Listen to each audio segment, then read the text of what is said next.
¿Cuántos quieren recibir palabra de Dios? Sé que fueron muy ministrados el día domingo, el domingo pasado. Mauricio estuvo acá compartiendo con ustedes y habló muchas cosas que se han hablado aquí también, pero él reforzó algunas cosas que no se habían oído. Y yo sé que ustedes son obedientes, amén, y que pusieron en práctica la palabra que Mauricio predicó el domingo pasado. Amén. Mientras estuvimos en Copiapó me di cuenta de muchas cosas. Cuando tú sales de la iglesia, te vas con hambre, estás pensando en una rica comida, un rico almuerzo, ¿cierto? ¿Cierto que es verdad? Sí. Ok. De esa misma manera deberíamos tener hambre por las cosas de Dios, por las cosas espirituales. Una de las cosas que notamos en Copiapó es que la gente tiene mucha hambre y sed de Dios. Teníamos planificado venirnos el día martes, pero el Señor cambió todo el panorama. Y el Señor nos llevó a estar ministrando a matrimonios, a personas, y vimos que hay mucho hambre y mucha sed de Dios allá. Y pensaba en el desierto. El desierto es árido, el desierto es sequedad, y espiritualmente quizás la gente está en esa sequedad, está árida y necesita ser alimentada. Necesitan que ellos puedan beber de la palabra de Dios y ser saciados. Entonces yo les animo para que ustedes también tengan esa sed y esa hambre de Dios, que no miren las cosas espirituales como algo pasajero, sino que realmente piensen en las cosas positivas que el Señor nos ha dado, y más aún pensar en lo que tenemos, en algo positivo, pensar en la eternidad, porque todo lo que está en este mundo pasa, ¿cierto? Y todo perece, pero nuestra vida, dice el Señor, que va a estar morando con Él en la eternidad. Pero para eso tenemos que prepararnos aquí en la tierra, y tenemos que estar dispuestos a hacerlo. Traigo un mensaje, estuve orando y quería entregar un mensaje, pero el Señor también me lo cambió. Y hoy día quiero hablar acerca de la iglesia apostólica, una iglesia apostólica. Vamos a cerrar nuestros ojos y vamos a darle gracias al Señor. Padre, en el nombre de Jesús, queremos darte tantas gracias, Señor, por este día, por un día más, pero que no sea solo un día más, sino que sea un día diferente, un día especial, porque estamos en tu presencia y tú quieres renovar y fortalecer nuestras vidas. Señor, creemos que esta iglesia es una iglesia que ha sido creada con un propósito. Señor, esta es una iglesia creada con un plan divino. Por lo tanto, Señor, todos los que estamos aquí somos tu iglesia y tú quieres bendecirnos a cada uno de nosotros. Somos parte del cuerpo de Cristo, y si estamos dentro del cuerpo de Cristo, tú nos das cobertura. Estamos bajo tu cobertura, Dios. Por lo tanto, estamos protegidos, guardados de todo ataque del enemigo. Señor, podemos morar bajo la sombra del Omnipotente. Señor, podemos regocijarnos en ti. Podemos, Señor, ver cumplidas nuestras peticiones y nuestros anhelos, porque, Señor, nos regocijamos en tu presencia. Padre, yo te doy gracias por esta tu palabra. Señor, te pido que tú abras los oídos de mis hermanos, que esta palabra, Señor, se ahonde en lo más profundo de sus corazones y que ellos puedan vivirla más que escucharla, sino que ponerla en práctica en todo tiempo. Señor, yo te doy gracias por mis hermanos, por los que nos ven a través de internet. El Señor les bendiga. Gracias porque nos permiten llegar a su casa. Esta es palabra de Dios y espero que sean edificados. Gracias, Señor, en el nombre de Jesús. Cuando hablamos de una iglesia apostólica, tenemos que pensar primeramente en lo que nos dice la palabra del Señor y especialmente en lo que nos habla los 4 evangelios. Y vamos a hacer historia antes de entrar en materia. Creo que uno de los primeros o de los principales problemas que tuvieron que enfrentar los discípulos de nuestro Señor Jesucristo, cuando el Señor Jesucristo, ¿cierto?, ascendió al cielo, fue un problema mayúsculo. Yo me imagino el tiempo donde estaban los discípulos y cuando el Señor les dijo: ahora yo voy a la presencia de mi Padre, Y los discípulos dijeron: pero Señor, ¿con quién nos vamos a quedar? Tenemos un problema también que solucionar. Y ustedes estarán pensando cuál era el problema que tenían que solucionar los discípulos. Había un problema mayúsculo, hermano, y era acerca de la traición de Judas. ¿Se acuerdan de esa historia? Ellos tenían que solucionar el problema que dejó Judas aquí en la tierra. Todos sabemos que Cristo había escogido a 12 discípulos para que aprendieran de Él, para que estuviesen con Él, para que fueran testigos de lo que Él hacía, para que fueran testigos de su enseñanza, para que también fueran testigos de su muerte, como también de su resurrección. Entonces estos 12 discípulos se convertirían en apóstoles. ¿Ok? Los líderes de la iglesia que continuarían el mensaje de la palabra y de la obra de nuestro Señor Jesucristo aquí en la tierra. Eran los discípulos. ¿Ok? Ahora, como discípulos, ellos aprendieron de Jesucristo. Ellos aprendieron de Él. Si tú no sabes lo que es discípulo, la palabra discípulo significa seguidor. Di conmigo, seguidor. O aprendiz. Entonces, como apóstoles, serían enviados por el Señor con su autoridad. ¿Ya? ¿Para qué? Para que predicasen la palabra. ¿Ya? Entonces ya pasarían a ser apóstoles porque estaban dando testimonio de la vida de Jesucristo, de lo que Él hizo, de lo que Él desarrolló en su ministerio aquí en la tierra. Iban a entregar el mensaje de Jesucristo, iban a entregar el testimonio de Jesucristo, y eso los convertiría en apóstoles. La palabra apóstol significa enviado. Amén, enviado. Entonces el hecho de que hubiese 12 discípulos no era casualidad. Jesús escogió a 12 discípulos, y alguien se preguntará: ¿por qué Jesús escogió a 12? ¿Por qué no fueron 5? ¿Por qué no fueron 6? ¿Por qué no fueron 10? Sino que fueron 12 discípulos. Jesús escogió 12 discípulos para demostrar que su pueblo, el pueblo de Dios, estaba continuando la obra de su Señor, o sea, la obra de su Padre. Había empezado por medio de las 12 tribus de Israel. El Señor pensó y formó 12 discípulos para continuar la obra de Dios acerca de lo que menciona la palabra en el Antiguo Testamento de las 12 tribus de Israel. 12 tribus, 12 apóstoles, solo que había un problema. Aquí había un gran problema. Ya no había 12 apóstoles. Solo existían 11. ¿Ok? Uno de ellos había traicionado a Jesús y luego se había suicidado.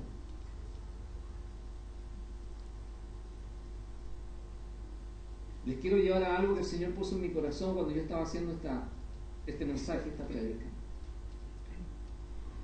Me puse a estudiar la vida de Judas, y Judas era un hombre que compartió con los otros discípulos, testificando, mirando, participando de toda la obra de nuestro Señor Jesucristo. Él vio milagros, él vio todo lo que Jesús hizo por la gente, pero lamentablemente Judas lo traicionó y luego se suicidó. Esta es una pildorita de sabiduría para ustedes. Cuando uno se aleja de Dios, no solamente está traicionando a Dios Padre, sino que está traicionando a Jesús y está cometiendo suicidio espiritual. Amén. ¿Qué significa todo esto?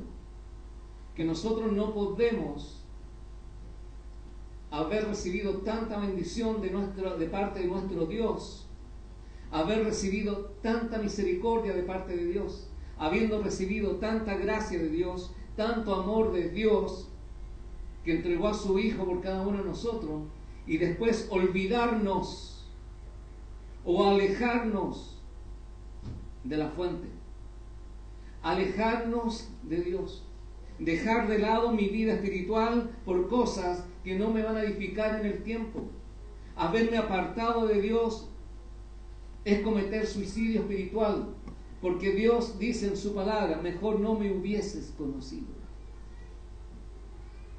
Entonces, qué importante es cuando uno decidió en fe creerle a Dios, recibir a Cristo en su corazón. Cuando tú haces ese compromiso con Dios de tener a Cristo en tu corazón, tú no puedes traicionarlo a Él, porque Él entregó su vida para que tú tuvieses la vida que hoy día tienes. Amén. ¿Qué pasó cuando Judas traicionó y se suicidó? Era necesario llenar el vacío que Judas Iscariote había dejado, ¿cierto?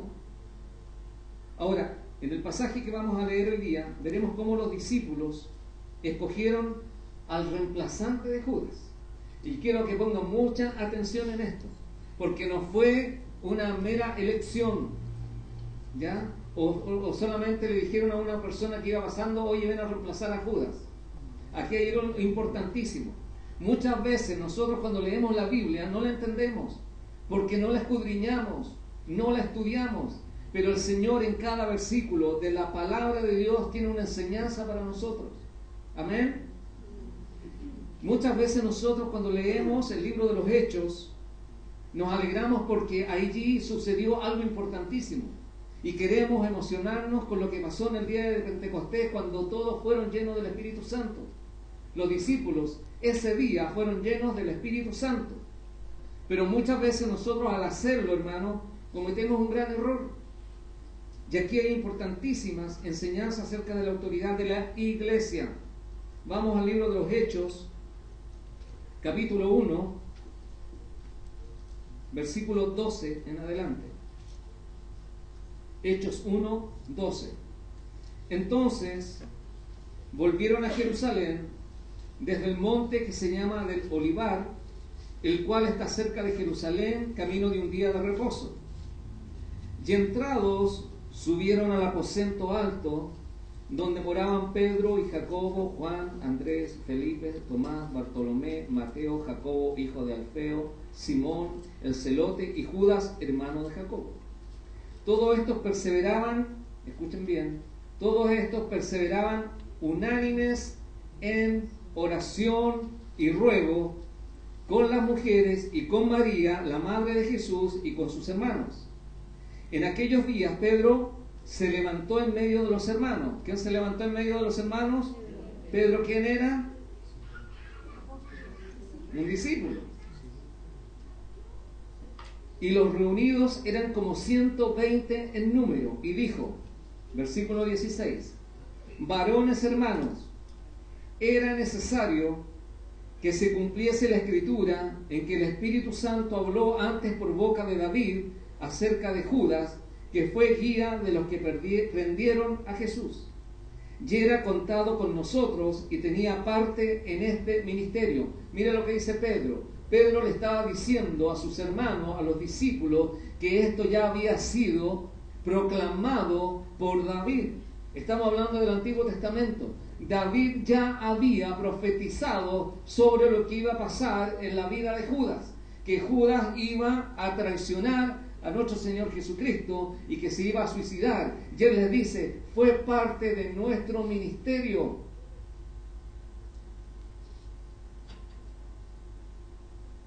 Y era, dice, contado con nosotros y tenía parte en este ministerio. Este pues, con el salario de su iniquidad, adquirió un campo y cayendo de cabeza, mira la muerte, qué fea la muerte de Judas, se reventó por la mitad y todas sus entrañas se derramaron.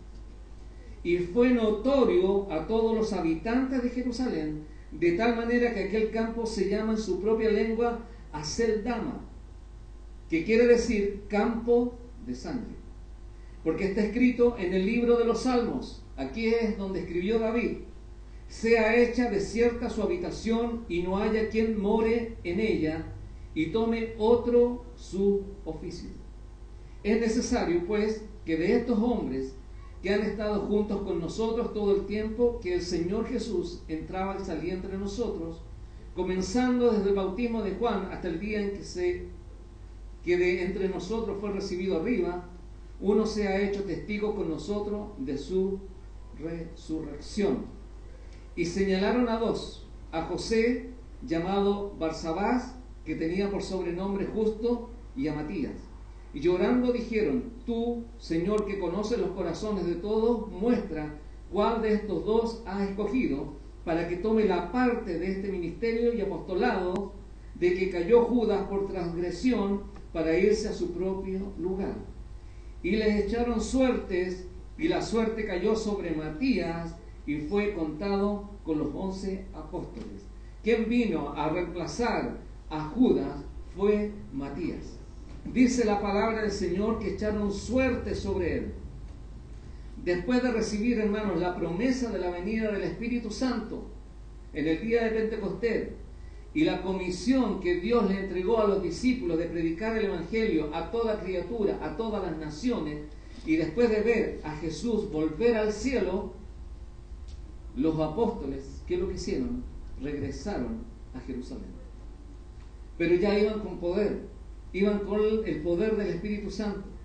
Y allí se dedicaron a la oración, se dedicaron a orar. Ellos no estaban solos. Ellos se reunían, como dice la palabra, con las mujeres, ¿cierto?, que habían seguido a Jesucristo, y estaba María, la madre del Señor. También estaban, dice la palabra de Dios, los hermanos, ¿cierto?, de Jesús. Ahora, durante su vida, los hermanos de Jesús no habían creído en Él. ¿Pueden pensar eso? Los hermanos de Jesús no habían creído en Él, pero después de su resurrección, varios de ellos llegaron a creer que Él era el Mesías. Ahora, no es casualidad, hermano, que este grupo se haya dedicado a la oración. No es casualidad. Cuando Dios está a punto de hacer algo grande, escucha bien, cuando Dios está haciendo o va a hacer algo grande, su pueblo siempre se siente movido a la oración. Amén. El título del mensaje es una iglesia apostólica. Una iglesia apostólica, una iglesia de poder, es una iglesia que ora fervientemente.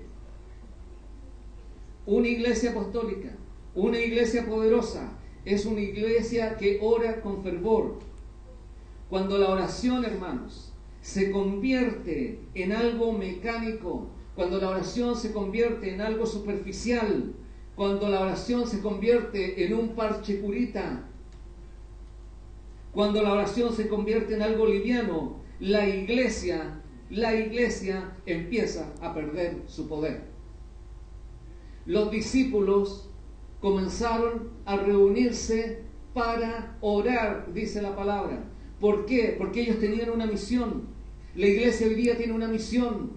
En los tiempos que estamos viviendo, les quiero decir que hoy día el reloj del tiempo es el pueblo de Israel. Y el pueblo de Israel hoy día está viviendo una situación grave. Hermano, está el Señor dándonos a entender que estamos en los últimos tiempos.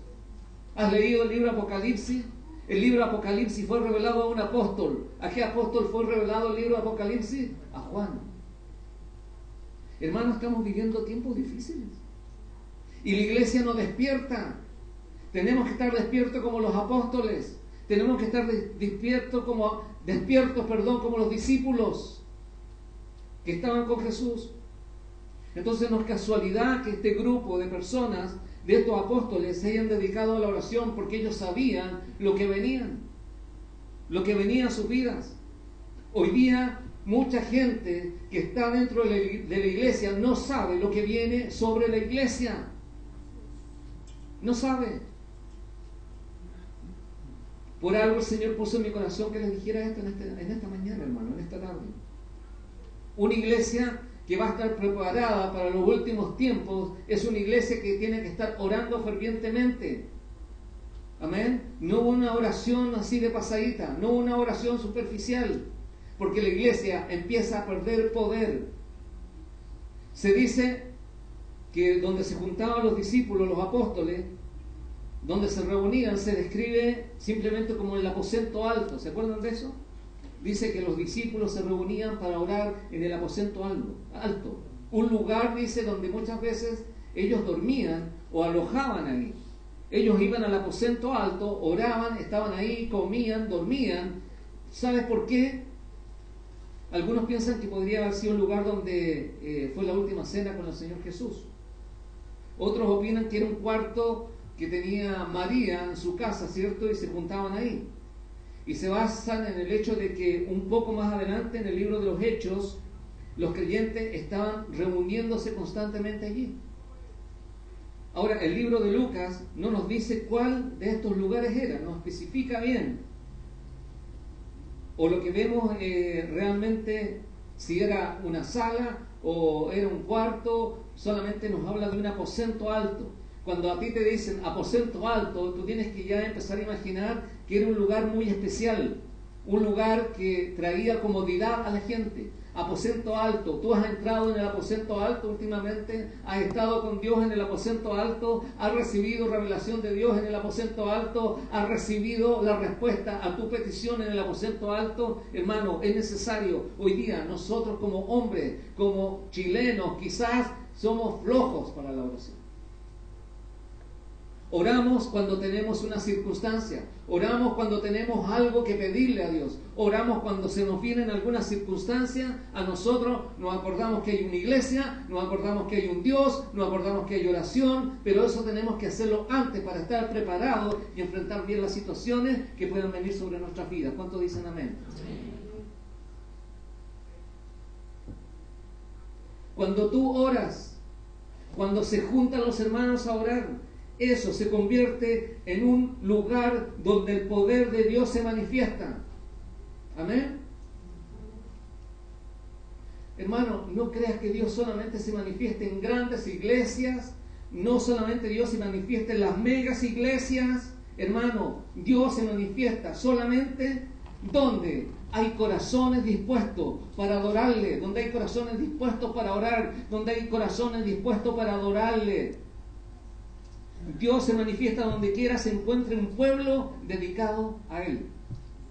Amén. Un pueblo comprometido. Lo que está diciendo el pastor entonces, que no hay que congregarse, yo no estoy diciendo, porque ese es otro mandamiento. El congregarse es un mandamiento de Dios. Dice que tenemos que congregarnos porque algunos lo tienen olvidado, ¿ok? Pero tenemos que congregarnos porque aquí se manifiesta el cuerpo de Cristo. Y el cuerpo de Cristo tiene una cabeza. Y esa cabeza del cuerpo de Cristo es Jesucristo. Y donde va la cabeza, va el cuerpo. Amén. Cuando nosotros estamos dispuestos, cuando nosotros dedicamos tiempo para el Señor, es donde está un pueblo comprometido, un pueblo que ora, un pueblo que tiene hambre y sed de Él, un pueblo que lo busca de todo corazón. Amén. Entonces, ¿qué pasó? Nos dice la palabra del Señor que Pedro se paró entre los hermanos, entre los creyentes, y les dijo, ¿sabes qué? Aquí hay una necesidad. Y les planteó la necesidad de encontrar a alguien para tomar el lugar de Judas. Después de traicionar a Jesús, Judas sintió un gran remordimiento. ¿Y qué hizo eso? Se suicidó. Aquí hay una gran diferencia. Hay una gran diferencia entre el remordimiento y el arrepentimiento. El arrepentimiento nos lleva a hacer cambios. Cuando yo me arrepiento, yo empiezo a hacer cambios positivos en mi vida. Mientras que el remordimiento no hace nada. Entonces ahí está la gran diferencia de arrepentirnos y no solamente tener remordimiento por lo que hemos hecho, sino que tenemos que arrepentirnos. ¿Sabes que en el Evangelio de Mateo hay algunos detalles importantísimos? Y hay algunos relatos que nos menciona Mateo, donde vemos que Judas, nos dice Mateo que Judas teniendo el dinero, ¿cierto? Y en las películas la hemos visto esto, que Judas teniendo, ¿cierto?, el dinero, vino y lo arrojó, ¿cierto?, a los pies de los sacerdotes. ¿No es así? Aquí está. Como diciendo, ya traicioné a Jesús, así que ahora ustedes háganse cargo de este dinero. ¿Saben lo que hicieron los sacerdotes? ¿Sabe lo que hacen los religiosos? Los religiosos opinan, los religiosos hablan, los religiosos critican, los religiosos hacen todo tipo de actitudes, palabras y acciones, pero cuando realmente ellos cumplen o logran sus objetivos, desprecian a la persona que los ha favorecido. ¿Sabes por qué? ¿Quién se lavó las manos cuando entregaron a Jesús? Los sacerdotes también estaban haciendo lo mismo. Cuando Judas va con el dinero, cuando traicionó y entregó a Jesucristo y les dice: aquí está el dinero, hagan lo que ustedes quieran con ello, ¿saben lo que hicieron los sacerdotes? Tomaron ese dinero, fueron y compraron un terreno, compraron un campo. ¿Sabes para qué? Para enterrar a los extranjeros. Los sacerdotes tomaron el dinero que Judas le había llevado, compraron ese terreno para sepultar, enterrar a los extranjeros, ya que el dinero no les pertenecía a ellos, sino que les pertenecía a Judas. Ellos dijeron: ese dinero es de Judas. Era como si lo hubiese comprado Judas. Tomaron el dinero, compraron ese terreno y era como que Judas lo había comprado. ¿Ok? ¿Qué pasó en ese terreno, en ese campo? Judas, en ese mismo terreno y en ese mismo campo, se subió a un árbol y se ahorcó.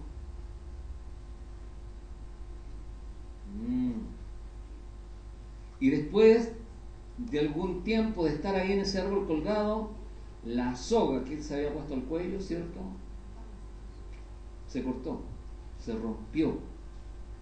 Y ahí es donde él cayó, y ahí es donde dice la palabra que se reventó y se le salieron sus vísceras o sus entrañas. Un fin muy triste para un hombre que había caminado, que había experimentado, que había estado con Jesús.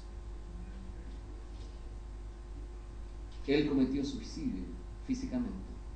Hermano, tú no cometas suicidio espiritual. No te olvides de lo que Jesús ha hecho en ti, en tu vida.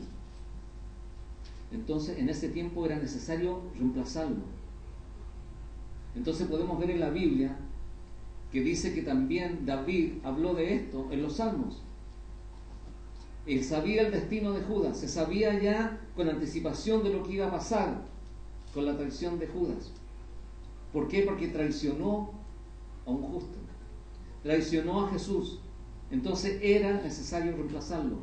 Como Jesús era justo por excelencia, era apropiado en ese tiempo aplicar estos versículos a su situación. ¿Ok? De lo que decía David, que había que escoger a otro para tomar el lugar de Judas, que había dejado vacante. ¿Ok? Precisamente en este punto nosotros podemos aprender algo muy importante.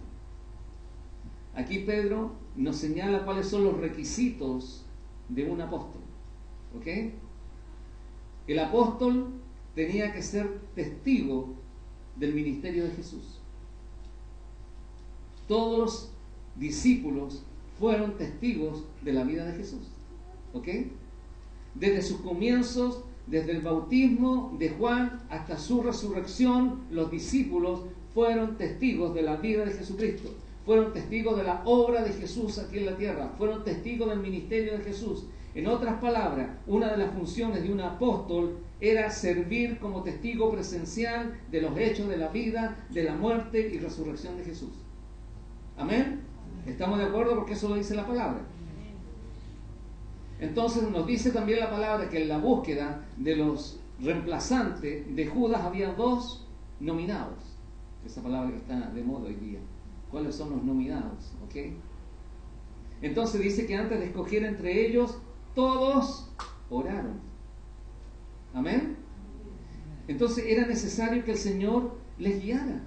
Era necesario que el Señor les guiara para tomar esa decisión. Ahora, ellos pensaban que iban a tomar la decisión, pero ¿saben lo que pasó? Ellos no iban a escoger al reemplazante, sino que Jesús los iba a señalar y les iba a indicar quién. ¿Amén? Entonces, ¿a qué voy yo? Con lo aprendido de la palabra del Señor. Cuando nosotros escogemos líderes para la iglesia. Sean maestros, líderes juveniles, líderes de escuela dominical, salmistas. No debemos hacerlo sin antes haber orado primeramente. ¿Ok? Dice la palabra que luego cuando estaban eligiendo al nominado, echaron suertes. Y la suerte, dice, recayó sobre Matías, quien tomó su lugar entre los apóstoles. Este es el último lugar donde en la palabra de Dios se menciona, hermano, el uso de las suertes para tomar una decisión. Fue la última vez que se echaron suerte para tomar una decisión como esa. ¿Sabe por qué? Usaron ese sistema porque pertenecía al Antiguo Testamento. Se echaban suerte. ¿Se acuerda que echaron suerte sobre la ropa de Jesús? ¿Se acuerdan de eso? Entonces, era algo sistemático en ese tiempo. Y hoy en día no lo podemos hacer así. ¿Sabe por qué? Porque hoy día tenemos la guía interna del Espíritu Santo para tomar decisiones. ¿Tú le pides la dirección al Espíritu Santo hoy día para tomar decisiones? ¿Tú le pides autorización al Espíritu Santo para encontrar al reemplazante del que te dejó? Amén. ¿Tú le pones atención a lo que el Espíritu Santo quiere decirte? Entonces es importante. Ahora, volvamos a hablar acerca de lo que es un apóstol. Este es un punto muy importante. Todos podemos ver que hoy día, en este mundo, se han levantado un sinnúmero de apóstoles con supuestas nuevas revelaciones y enseñanzas. Cuando alguien dice que es apóstol y se ha levantado con nuevas revelaciones y en nuevas enseñanzas, ya te está diciendo que no es un apóstol de Jesucristo. Porque todo lo revelado está aquí. Y toda la enseñanza de nuestro Señor está aquí. Si yo les digo hoy día, ¿sabes qué? Yo me nomino como nuevo apóstol y tengo nuevas revelaciones y nueva enseñanza, usted inmediatamente me va a decir, a ver, pastor, ¿de qué está haciendo? Se está autonominando como apóstol y me dice que usted tiene nuevas revelaciones y nueva enseñanza. Eso es falso. ¿Amén? Algunos falsos apóstoles han fundado grandes ministerios, grandes iglesias, ¿cierto? Grandes movimientos, pero difieren entre sí, en sus creencias, me refiero, porque no están basadas en la palabra de Dios. Entonces hay que tener mucho cuidado. La pregunta es, ¿son apóstoles de verdad? ¿Debemos seguirles? Es por eso que es importante el conocimiento de la palabra de Dios. Es importante que tú sepas qué es lo que dice la palabra de Dios. En la palabra de Dios existen 3 enseñanzas bíblicas acerca de los apóstoles que nos pueden ayudar mucho. Para empezar, como ya hemos visto, una función principal de los apóstoles es ser testigos presenciales de lo que ellos vieron, miraron, ya participaron acerca de la vida, la muerte y la resurrección de Jesús. Estamos hablando de los apóstoles de la Biblia, ¿cierto? ¿Ok? Y como ellos experimentaron todo eso, hoy día en la tierra no hay nada, ninguna persona, no existe una persona que pueda vivir la experiencia que vivieron los discípulos de Jesucristo. Ellos fueron partícipes de todo, ¿ya? Incluso de la resurrección del Señor. ¿Amén? El apostolado hoy día, una persona que dice ser apóstol debe y tiene que ser guiado por la palabra y por el Espíritu Santo. Amén. Tenemos 4 evangelios.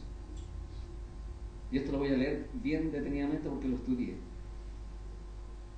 Y lo saqué de alguna información de algunos libros. Dice, tenemos 4 evangelios. 2 de ellos fueron escritos por apóstoles. Y los otros 2 fueron escritos por acompañantes de los apóstoles. ¿Ok? Tenemos el libro de los Hechos, escrito por un acompañante de un apóstol y que nos cuenta de ellos. Tenemos 21 cartas, todas ellas escritas por apóstoles. Finalmente tenemos una revelación de lo que ha de venir. Visión dada a un apóstol. El testimonio que los apóstoles daban de forma verbal en aquel tiempo, ahora lo tenemos escrito aquí. escrito en el libro, que es el bestseller, que nunca pasa de moda, que es la Biblia. ¿Ok? Ahora, en segundo lugar, el ministerio de los apóstoles pertenece a los fundamentos de la iglesia. Un apóstol debe estar basado en los fundamentos de la iglesia. ¿Cuáles son los fundamentos de la iglesia? Quiero que me acompañen al libro de Efesios.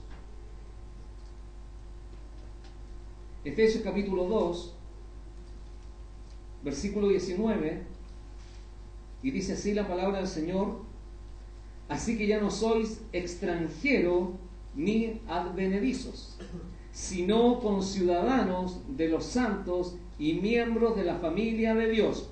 ¿Todos somos miembros de la familia de Dios? Amén. Dice el 20, edificados sobre, o sea, ya hay una edificación, ya hay un fundamento, ya hay un cimiento, y dice edificados sobre el fundamento de los apóstoles y profetas, siendo la principal piedra del ángulo Jesucristo mismo. Pregunta, les quiero hacer una pregunta. ¿Cuándo se pone el fundamento de un edificio? Al comienzo de la construcción, ¿cierto? Todos lo sabemos. Entonces, cuando la palabra nos dice que la iglesia se construye sobre el fundamento de los apóstoles y profetas, como dice la palabra, esto significa que el ministerio y la obra de Dios aquí en la tierra pertenecen al fundamento de la iglesia. Amén. ¿Por qué? Porque ya la fundación, el cimiento ya está puesto. Ahora, todo hombre que es nombrado apóstol en estos tiempos debe guiar su vida y ministerio sobre el fundamento establecido por los apóstoles y profetas para extender la obra de Dios aquí en la tierra. Amén. Tienen que ser guiados por la palabra. Ahora, en tercer lugar, el apóstol Pablo, ¿cierto? Cuando iba camino a Damasco, escuché un chiste de un pastor acerca de eso. Dijo: pastor, no quiero ir más a la iglesia. ¿Por qué? Le dijo: ¿por qué no quieres ir más a la iglesia? No, porque en la iglesia hay problemas. ¿Por qué hay problemas? Porque no me quiero convertir en fruta. ¿Qué? ¿Pero qué? ¿Quién está diciendo? No, es que Pablo se convirtió en Damasco.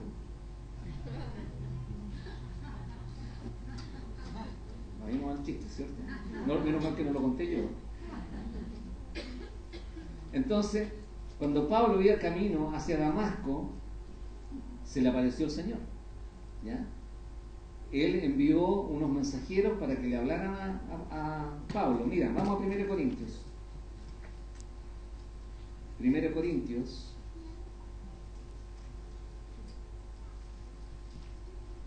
Capítulo 15.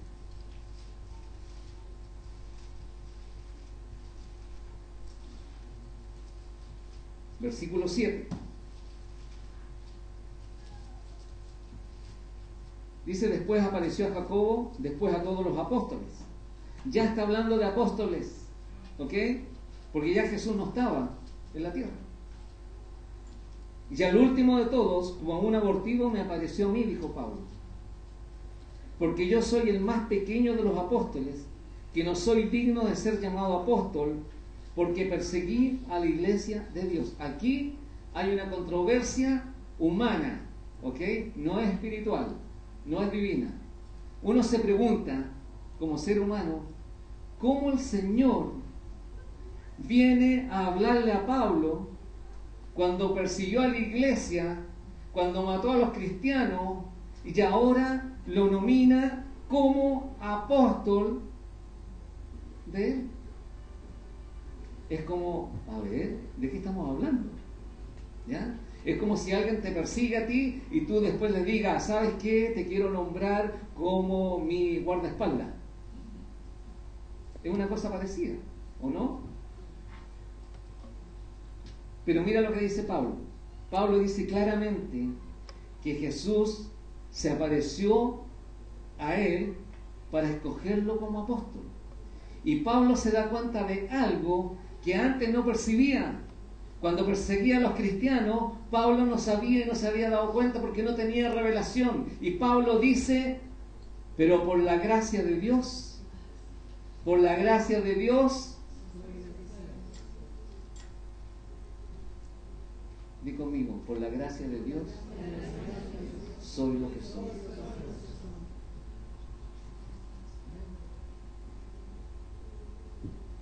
¿A qué nos lleva todo esto, hermano?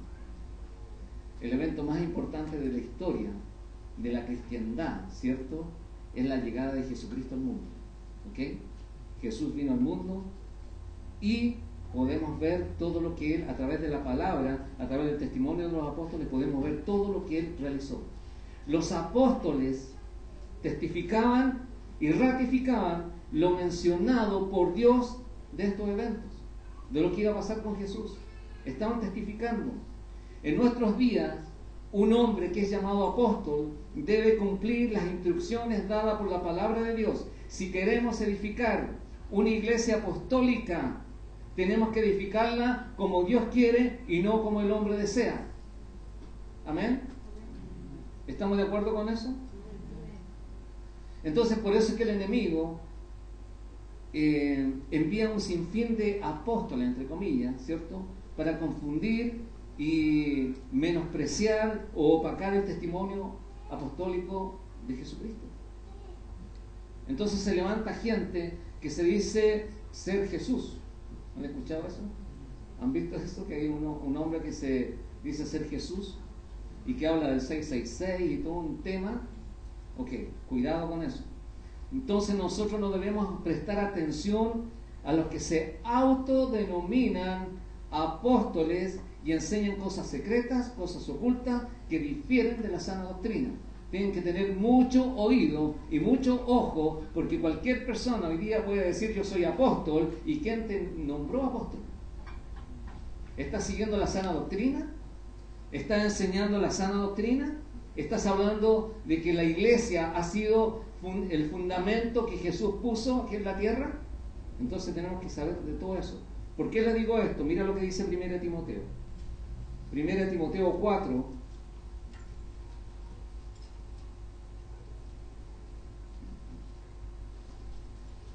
Timoteo 4, versículo 1. Pero el Espíritu, ¿quién dice? Pero el Espíritu dice, ¿quién dice? El Espíritu.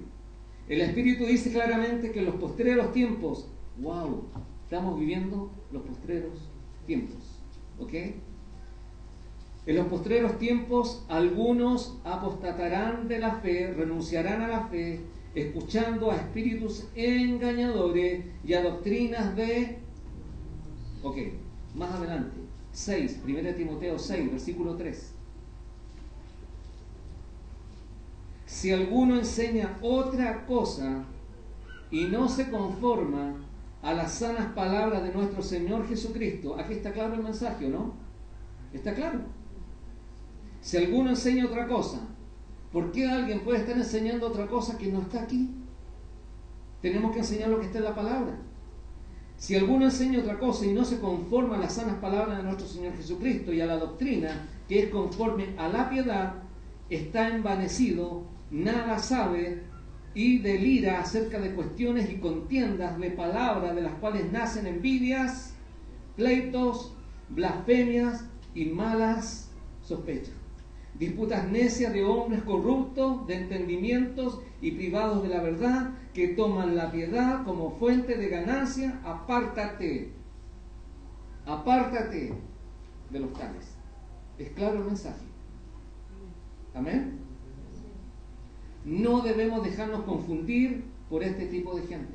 Un apóstol de Jesucristo es aquel que enseña la sana doctrina y expande el reino de Dios aquí en la tierra. ¿Amén?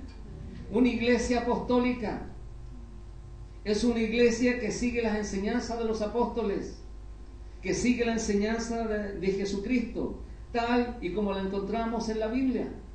¿Amén? Tal y como la encontramos en el Nuevo Testamento. ¿Qué dice 1 Timoteo 4? A ver, volvamos a 1 Timoteo. Versículo 11. Esto manda y enseña. Que ninguno tenga en poco tu juventud, sino sea ejemplo de los creyentes en palabra, conducta. Esto es para nosotros, ¿ok? Ahora el Señor nos está hablando a nosotros. Si nosotros queremos una iglesia apostólica, una iglesia que enseña la verdad de la palabra de Dios, aquí hay, ¿cierto?, las recomendaciones. Aquí están las recomendaciones. Esto manda y enseña, ninguno tenga en poco su juventud, sino sea ejemplo de los creyentes en palabra, conducta, amor, espíritu, fe y pureza. Entre tanto que voy, dice el Señor, mientras ustedes me esperan, ocúpate en la lectura, la exhortación y la enseñanza. Entonces, hermano, ¿cómo sabes que esta es una iglesia apostólica? Es una iglesia apostólica que enseña la verdad de la palabra de Dios, que enseña conducta, que enseña amor, que te enseña acerca del espíritu, que enseña de fe, que enseña de pureza, que se ocupa de la lectura, que te enseña porque hay estudio de la palabra, porque te exhorta para que tú seas una persona mejor. Nadie dijo amén. Como iglesia, como creyentes, tenemos que ser ejemplo. ¿En qué dice la Biblia? En palabra, en conducta, en amor, en espíritu, espero que se lo aprendan, en fe, en pureza. Que tenemos que estar ocupados de la lectura, estar ocupados de la exhortación, estar ocupados de la enseñanza. Hermano, todo lo que dice mi esposa, ahora yo estaba meditando cuando ella le estaba enseñando cuando estábamos aquí en la ofrenda y en el diezmo. Es una exhortación para que ustedes sean personas enseñables, sean personas educadas y respeten la presencia de Dios. Hay que honrar a Dios. ¿Escucharon lo que dijo el hermano Mauricio el domingo pasado? Hay que honrar. A Dios se le honra. A Dios se le respeta. Amén. Ahora, pregunta, ¿estamos siendo ejemplo de esto? Una iglesia apostólica es una iglesia que se rige por el testimonio dado por los apóstoles de Jesucristo. Una iglesia apostólica aquí en la tierra es aquella iglesia que honra. Amén. Es una iglesia que dignifica. Es una iglesia que ennoblece. Es una iglesia que estima. Hermano, yo saqué muchas conclusiones de la prédica de Mauricio el domingo pasado. Tú tienes que honrar a tus padres, honrar a tu familia, honrar a tus hijos, honrar a tus pastores, honrar a la iglesia, honrar al Señor, honrar a Dios. Hermano, cuando tú estás dentro de una iglesia apostólica, no solamente vas a honrar a los pastores, sino que también tienes que honrar a la gente. ¿Y sabes por qué le digo esto? Porque en la iglesia existe esto, la deshonra. Nadie dijo amén. Yo sé que a ti te han deshonrado. Yo lo sé. A mí me han deshonrado. Yo lo sé. Y eso existe en la iglesia. La deshonra.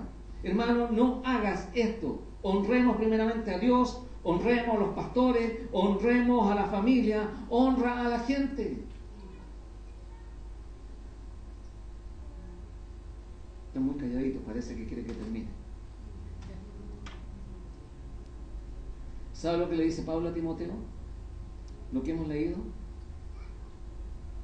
Timoteo, tú debes ser estimado. No te importe tu juventud.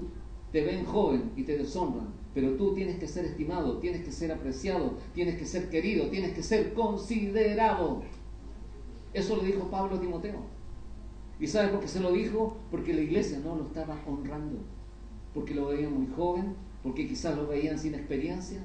Pero el apostolado, el discipulado, hermano, proviene de una ordenanza de la palabra de Dios. Proviene de un propósito y un plan de Dios. ¿Para qué? Para edificar la iglesia, para proclamar la buena nueva del Señor. La iglesia, hermanos, tiene que ser un buen ejemplo. La iglesia tiene que ser un buen modelo. Entonces, ¿qué tenemos que hacer? Hacer lo que sabemos hacer. Amén. Eso es lo que tenemos que hacer. No descuidar el don que está en nosotros. Por algo el Señor puso la iglesia. para que tú y yo fuésemos edificados, pero que también para que fuésemos honrados. Amén. Entonces no descuidemos el don que el Señor ha puesto en cada uno de nosotros. Nuestra meta es ser esa clase de iglesia, una iglesia apostólica, donde tenemos que demostrar qué cosa, amor, ¿qué más dije? ¿Qué dice la palabra? Fe, palabra, espíritu, conducta, enseñanza, exhortación. ¿Quieres ver una iglesia apostólica? Está en tu corazón. Y esta es la decisión de tu corazón. Amén. Una de las cosas que nosotros tenemos como falencia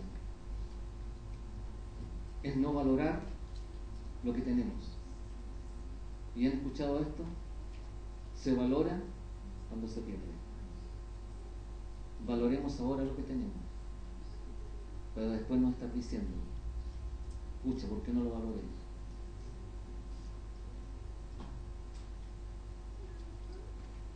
En la vida pueden pasar muchas cosas.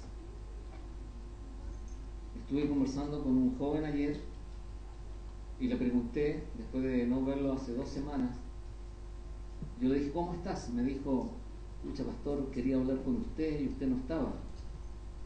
¿Qué pasó? Es que el jueves pasado falleció mi papá. Y yo le dije, ¿tú tienes paz en este momento? No, me dijo, no tengo paz. Y le dije, ¿tú tenías una relación buena con tu papá? Ese es el problema, pastor, me dijo. Yo con mi papá no tuve una buena relación porque mi papá era muy terco. Cuando yo le decía a mi papá, papá, ¿por qué no nos cambiamos a otra casa? Porque ya cámbianse de casa porque ya todos tus hijos están... No, yo me quedo aquí. Papá, ¿por qué no vamos? No, yo no quería nada, absolutamente nada. Entonces me dijo, ahora yo tengo en mi corazón un peso grande por no haberle dicho a mi papá, papá te quiero, o papá te estimo, o por no honrarlo a él. Entonces muchas veces nosotros como seres humanos nos olvidamos de aquellas personas que el Señor ha puesto en nuestro camino. Y yo pensaba en decirles esto, porque está en mi corazón. Valora a aquellas personas que el Señor ha puesto en tu camino. Dale gracias por la vida de esa persona. Hónrala. Hónrala. Ahora si volvemos al tema de los padres, yo sé que hay padres buenos como hay padres malos. Como han habido padres presentes, como han habido padres ausentes. Si tú no tienes un acercamiento con tu padre, el progenitor de tu vida, o no lo tienes presente y él está en vida todavía, lo único que tienes que hacer tú es orar por él. Y si tú no has hecho lo correcto cuando él estuvo en vida, entrégale toda esa carga al Señor, que él traerá paz sobre tu corazón, esa paz que sobrepasa tu raciocinio y entendimiento. Pero no seamos ingratos, no cometamos suicidio espiritual. Una de las cosas que tenemos que hacer es valorar lo que Dios nos ha dado. Y como dijo Pablo, gracias a Dios soy lo que soy. Si miramos atrás, nos podemos dar cuenta cómo era mi vida o cómo era tu vida. Dale gracias a Dios por lo que eres hoy, por lo que tienes hoy y por lo que el Señor te dará. Creo que es necesario que nosotros aprendamos esta lección. Honra a la gente cuando esté en vida, porque después ya no se lo podrás decir. Hónralos ahora y dale gracias por cada persona que está al lado tuyo, por cada persona que te ha ayudado en tu vida, por cada persona que te ha edificado. Persona que ha sabido escuchar y persona que ha sabido dar buenos consejos. Dios es bueno y quiere lo mejor para su iglesia y quiere lo mejor para nosotros. Una de las cosas que les voy a pedir es que ustedes empiecen a honrar el cuerpo de Cristo. Que empiecen a orar para que esta iglesia sea una iglesia apostólica y que seamos ejemplo al mundo de que aquí realmente el que vive y reina es el Señor, no es el hombre, no son las personalidades, es Jesucristo mismo, porque Él instituyó la iglesia, porque Él sigue siendo la cabeza de esta iglesia. Mi esposa decía hoy día, hay sillas vacías y queremos que esta iglesia crezca, queremos ver una iglesia llena. Estamos en los postreros tiempos. Les dije que el reloj del tiempo es Israel. Y hoy día aún tenemos tiempo para anunciar el Evangelio y ser un buen apóstol de Jesucristo. Padre, te damos gracias por esta tu palabra. Señor, queremos pedirte perdón por no hacer muchas veces las cosas correctas, por estar tan involucrado en las cosas terrenales y no en las espirituales, sabiendo, Señor, que la herencia que nosotros vamos a recibir va a ser la vida eterna, Señor. Padre, y tenemos que trabajar por esa vida eterna.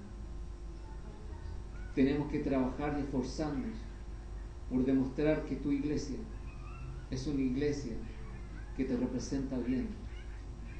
Tu palabra dice que somos embajadores tuyos. Y ayúdanos a ser buenos embajadores tuyos en esta tierra. Señor, yo te doy gracias por esta tu palabra, te doy gracias por este día, te doy gracias por cada uno de mis hermanos que se ha esforzado hoy día en venir a estar congregados y a tener comunión contigo. No importando quizás, Señor, los quehaceres de la vida diaria, no importando, Señor, quizás invitaciones, no importando quizás, Señor, compromisos. Señor, lo primero es lo primero. Y lo primero es honrarte a ti. Señor, es buscarte a ti. Es buscar de tu reino para que todo lo demás sea añadido a nuestras vidas. Yo te doy gracias, Señor, por cada uno de mis hermanos. Bendíceles, guárdales. A los que nos ven a través de internet, que sean grandemente bendecidos. Y, Señor, que el bien y la misericordia nos sigan a cada uno de nosotros todos los días de nuestras vidas. Te honramos, queremos honrarte con nuestra vida, queremos honrarte con nuestros recursos, queremos honrarte, Señor, con la sabiduría, con los talentos, Señor, con todo lo que tú nos has dado, Padre, porque sabemos que de todo lo recibido también tenemos que dar. Si hemos sido bendecidos, tenemos que bendecir. Gracias, Señor. Gracias, hermano. El Señor les bendiga. Amén. Y nuestra hermana ya tiene algunas cositas ricas. ¡Wow! ¿Ven? Para compartir, pueden llevar a su casa. Amén. El Señor les bendiga.